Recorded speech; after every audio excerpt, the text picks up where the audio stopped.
Ganito ang paghawak ng sulit.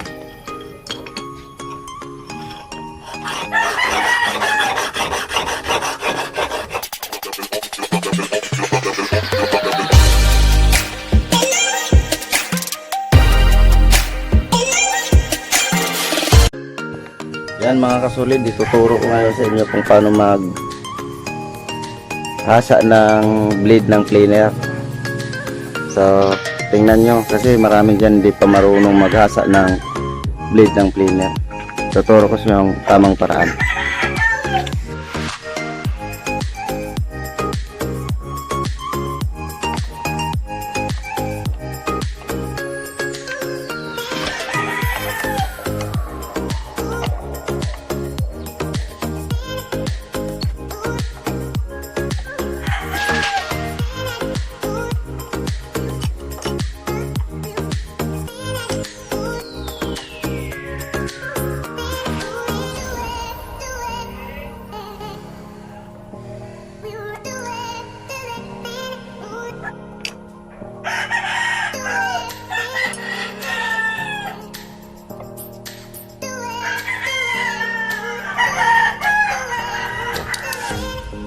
So yung iba dinediretso na pag nahasa, ganyan.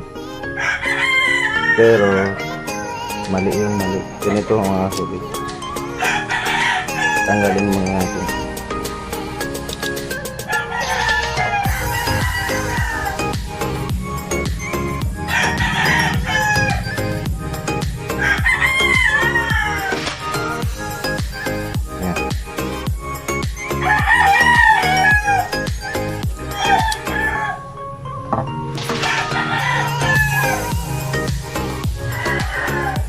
Tanggal na natin mga sulit.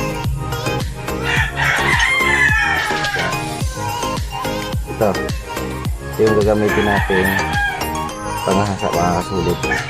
Yan. Susundan lang natin to. Sundan lang natin to.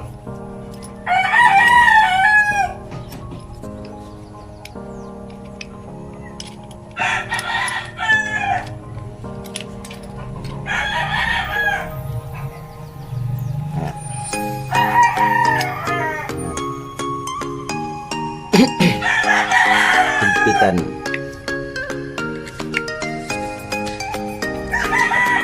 Yung isang dito. Yan.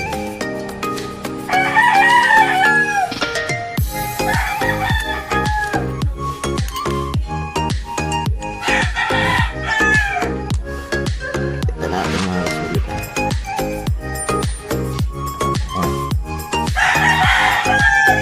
Mga pala mga kasulit yung gagamitin natin hasaan.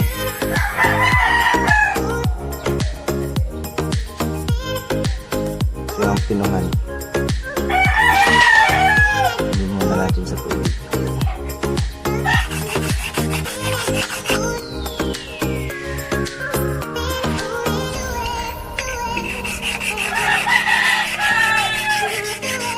Dapat pantay mga kasulit yung pag hasa nyo. Dapat hindi nakaganyan. Siguraduhin makukumpleto na.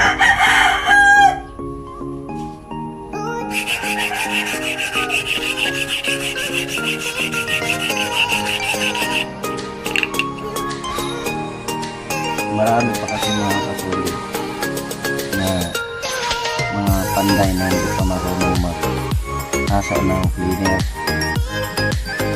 Yung iba ay isa-isahin ko. Kaya may ganito kasi para may handle, hindi mahirapan pag hasa. So may guide.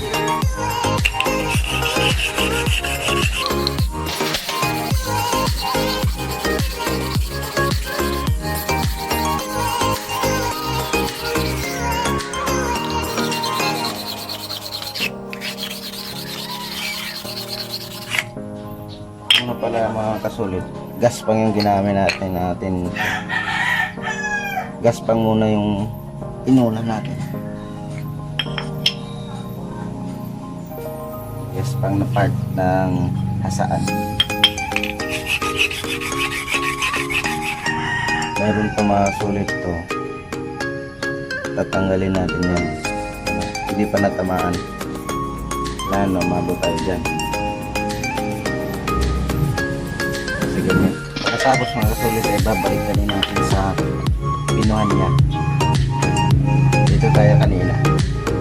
Dito na tayo ngayon. Pinuhan.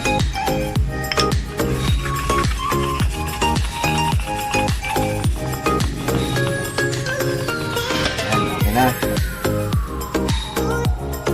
Sunod mga kasulit. Ito naman yung pinuhan. Yung pino.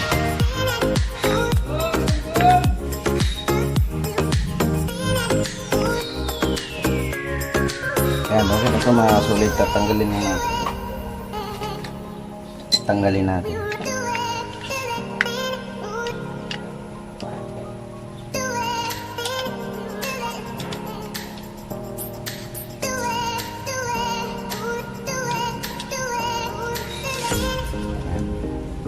Kasi dito lang tayo naghasa. Dapat itong likod mahasa rin. So, ganyan. Itatlat lang natin ito mga kapatid.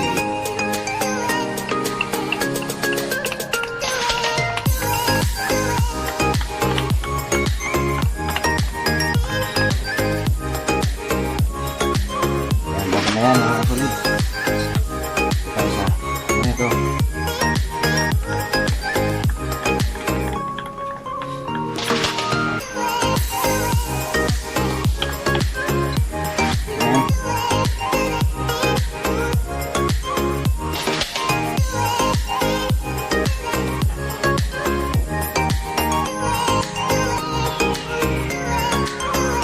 Mga kasulit, kailangan natin ito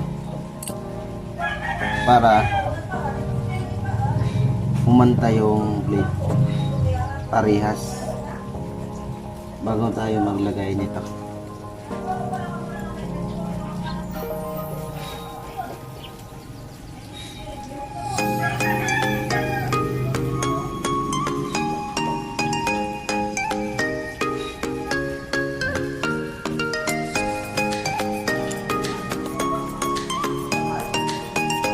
Dapat naka-lapat to sulit dito. Dito. Lapat na. Ikita na natin.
Yan nga mga kasulid.